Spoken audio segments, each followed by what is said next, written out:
नमस्कार साथियों, मैं दीपक अग्रवाल आप सभी का बहुत बहुत स्वागत करता हूं। आप देख रहे हैं आपका अपना YouTube चैनल काम की बात दीपक के साथ। साथियों, वर्तमान में जो कोरोना के हालात हैं तो प्रकृति हमको क्या मैसेज दे रही है, आज के इस वीडियो में इसी बात पे चर्चा करेंगे। लेकिन उससे पहले मैं आपको एक बात और बताना चाहता हूँ कि आई बटन पे जाएँ और क्लिक करें। पिछले साल मैंने एक वीडियो बनाया था कोरोना एक चेतावनी, उसको भी आप ज़रूर देखें। आइए कल्पना करते हैं कि अगर इस धरती से इंसान खत्म हो जाए तो क्या होगा। पहले ही दिन धरती पर वीरान जैसा मंजर होगा। इंसान द्वारा बनाई सारी चीज़ें खत्म हो जाएगी। इंसान द्वारा होने वाले सारे काम बंद हो जाएंगे। धीरे धीरे बिजली चली जाएगी और धरती पर अंधेरा हो जाएगा। हाँ, सोलर प्लेट के चलते कुछ दिन बिजली जरूर रहेगी, पर धीरे धीरे वो भी बंद हो जाएगी और पूरे धरती पर अंधेरा कायम हो जाएगा। बिजली नहीं रहने के कारण सभी मोबाइल, इंटरनेट, टीवी टावर सब बंद हो जाएंगे और इंसान द्वारा निर्मित पूरी रेडिएशन पूरे तरीके से खत्म हो जाएगा। कुछ दिन बाद सभी सैटेलाइट नष्ट हो जाएंगे और मात्र 1 महीने के बाद अगर धरती पर इंसान नहीं होंगे तो सभी नदियों का पानी साफ हो जाएगा। धरती पर प्रदूषण का स्तर एकदम नीचे आ जाएगा। किसी प्रकार का रेडिएशन नहीं रहेगा तो मात्र 3 माह के अंदर बहुत सारे छोटे जीव जंतु और पक्षियों की संख्या बढ़ने लगेगी। हर जगह पेड़ पौधे उगने लगेंगे और पूरी धरती हरी भरी और प्रदूषण मुक्त हो जाएगी।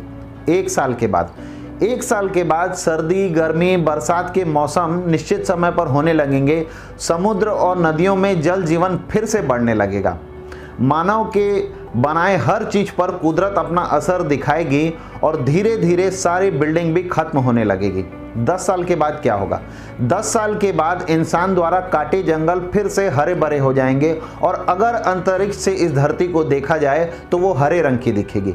सभी जीवों की प्रजाति फिर से बढ़ने लगेगी और धरती के मौसम में बहुत बड़ा अंतर आ चुका होगा। नदियां, झरना, तालाब फिर से साफ पानी से भर जाएंगे। प्रदूषण का स्तर खत्म हो जाने के कारण रात में आसमान एकदम साफ नजर आएगा। गर्मी में बहुत ज़्यादा कमी आ चुकी होगी। जानवरों का संसार फिर से फलने फूलने लगेगा। वो अपनी मर्जी से कहीं भी आ जा सकेंगे। वन्य जीवन में पूर्णतः संतुलन बन चुका होगा। ठंडी, गर्मी, बरसात सब कुछ एकदम समय पर होने लगेगा। अगर इंसान नहीं होंगे तो हर दूसरा जीव जंतु बहुत ज़्यादा खुश होगा और अपने आप को सुरक्षित महसूस करेगा। प्रकृति से जो कुछ भी हमने छीना था, प्रकृति सब कुछ वापस ठीक करने लगेगी। अगर कुछ बचेगा तो सिर्फ और सिर्फ प्लास्टिक, और वो भी धीरे धीरे बहुत लंबे समय में खत्म हो जाएगा। इन सारी बातों को बताने का मकसद ये नहीं कि प्रकृति से मानव जाति को समाप्त हो जाना चाहिए, बल्कि यह है कि हम इंसानों ने इस प्रकृति का कितना ज़्यादा दोहन किया है। अपने स्वार्थ सिद्धि के लिए हम इस प्रकृति के संसाधनों का दुरुपयोग करने की चरम सीमा को भी पार कर चुके हैं। हम स्वयं हवा, पानी, जमीन, खनिज किसी के बिना नहीं रह सकते, लेकिन इन सारी बातों की जरा भी परवाह किए बिना दिन रात इसको सर्वनाश करने में जुटे रहते हैं। इंसान ने सभी नदियों को दूषित कर दिया, हवा को दूषित कर दिया, और उसी का परिणाम ये है कि आज हमें ऑक्सीजन के लिए इतना ज़्यादा तरसना पड़ रहा है। एक समय जरूर आएगा कि वर्तमान में चल रही ये कोरोना महामारी खत्म हो चुकी होगी।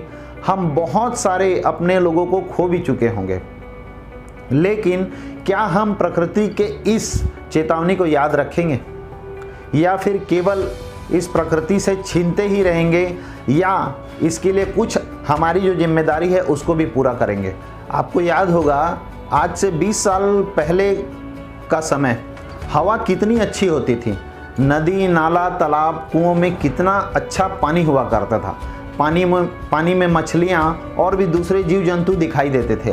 आकाश में सवेरे शाम अनगिनत पक्षी उड़ते दिखाई देते थे। अब न वो पानी बचा और न वो हवा, सब कुछ अतीत बन गया। आखिर इतनी तरक्की करके हम क्या कर लेंगे? हम इंसान ने अप्रत्यक्ष रूप से अनगिनत जीवों की हत्या की है। हमें इसकी पीड़ा तक भी नहीं होती, लेकिन यह प्रकृति जिसके लिए हम सारे जीव एक समान हैं, उसको बहुत पीड़ा होती होगी और उसकी नज़र में ये किसी हत्या से कम नहीं होगा। कड़वा सच तो ये है कि हम जिस डाल पर बैठे हैं उसी को काट रहे हैं, अपने हाथ में कुल्हाड़ी ले करके छांव की तलाश कर रहे हैं, बस अब और नहीं। अब हमको समाधान पे काम करना पड़ेगा। समाधान क्या है? आप चाहे जिस किसी धर्म के हों, जाति के हों, जिस किसी भगवान, ईश्वर, अल्लाह को पूजते हों, पूजिए, मानिए।